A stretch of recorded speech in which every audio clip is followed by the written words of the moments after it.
Norint atlikti asmens apsaugos priemonių modulio užsakymus, prisijungę prie CPOIE sistemos, įsitikinkite, kad pirmiausia esate pasirinkę pirkėjo paskyrą. Tada su pirkėjo paskyra spaudžiamas katalogas meniu punktas ir katalogo lange paieškos būdu susiraskite asmens apsaugos priemonių modulį.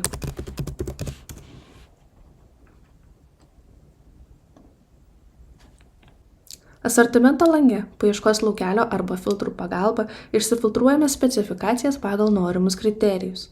Išsifiltravus, prie konkrečios specifikacijos nurodomas specifikacijos kiekis ir pasirenkamas prekių galiojimo laikas. Nusirodžius šios kriterijus, spaudžiamas į krepšelį įdėjimo mygtukas. Susidėjus į krepšelį visas norimas specifikacijas, norint patekti į krepšelį, asortimento dešinėje pusėje spaudžiamas krepšelio pavadinimas. Krepšelio viduje, krepšelis žingsnyje nurodomas prie kiekvienos specifikacijos maksimalus biudžetas.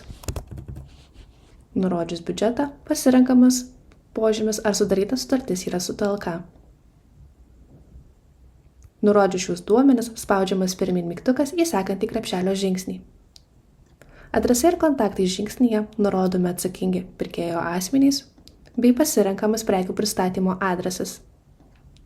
Nurodžius šios duomenis, spaudžiamas pirmin mygtukas į sekantį krepšelio žingsnį. Vertinimo nustatymo krepšelio žingsnyje pasirenkamas pasiūlymų pateikimo terminas iš sąrašo. Nurodžius pasiūlymų pateikimo terminą, spaudžiamas pirmin mygtukas į sekantį krepšelio žingsnį.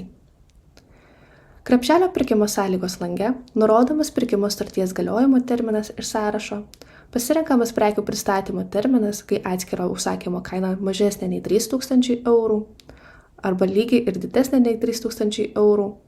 Tuomet pasirenkamas prekių pristatymo terminas, kai atskiro prekių užsakymo kaina yra lygiai arba didesnė nei 10 000 eurų. Pasirenkamas pirkimo sutarties galiojimo terminą išperkamas minimalus kiekvienos prekės kiekis. Pasirenkama ar bus taikomi avansiniai mokėjimai. Bei pasirenkamas pirkimo sutarties įvykdymo užtikrinimas. Jeigu pasirenkama reikalavimo, pasirenkamas užtikrinimo dydis procentais iš sąrašo. Nurodžius šios duomenis, spaudžiamas pirmin mygtukas į sekantį krepšelio žingsnį.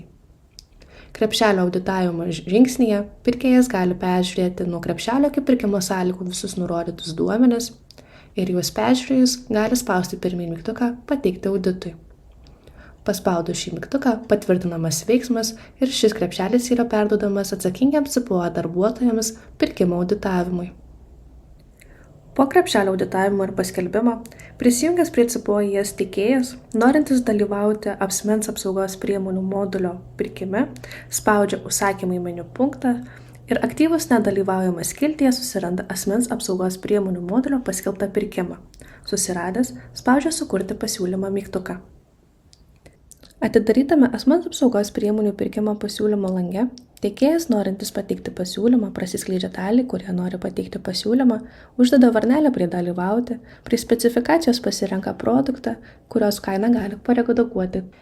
Einant langų žemyn, tiekėjas užpildo prie dalių tą pačią informaciją, pažymėdamas varnelę prie dalyvavimo, pasirenka produktą ir pakoreguoja kainą, jeigu yra poreikis.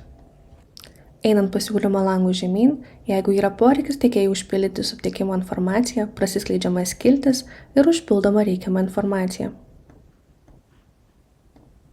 Užpildžius subtiekimo informaciją, prie atsakingų asmenų skilties tiekėjas pasirenka už pirkimo sutarties vykdymo priežiūrą atsakingą asmenį bei nurodo konfidencialią pasiūlymo dalį. Ir prieš pateikiant pasiūlymą, tiekėjas patvirtina, kad duomenys yra nepasikeitę ir spaudžia mygtuką pateikti pasiūlymą. Suėjus pasiūlymų pateikimo terminai ir sistemai atlikus pasiūlymų vertinimą, tiek pirkėjas, tiek tiekėjas pirkimo peržiūros lange rezultatai žingsnyje gali peržiūrėti pirkimo rezultatus su tiekėjų eile. Pirkėjui norint inicijuoti pirkimo sutarties pasirašymą, pirkimo rezultatų lange spaudžiamas inicijuoti sutarties dokumento pasirašymą. Atidarytame lange peržiūrima sutarties teksto informacija ir lango apačioje pasirenkami pirkėjo pasirašantys atstovai. Po šių duomenų pasirinkimo, norint inicijuoti sutarties pasirašymą, spaudžiamas inicijuoti sutarties pasirašymo dokumentą mygtukas. Atidarytame lange pirkėjas pasirenka pasirašymo būdą, įveda duomenis ir atlieka pasirašymą. Pirkėjai, atlikus pirkimo sutarties pasirašymą, išsiunčiamas pranešimas tiekėjui apie reikalingą pasirašyti dokumentą. Prisijungusiam laimėjusiam tiekėjui prie sistemos ir atsidarius įvykusį pirkimą, kuriame jis laimėjo, rezultatų lange spaudžiamas laukiamo jūsų organizacijos pasirašymo dokumente mygtukas ir atliekamas pirkimo sutarties pasirašymas.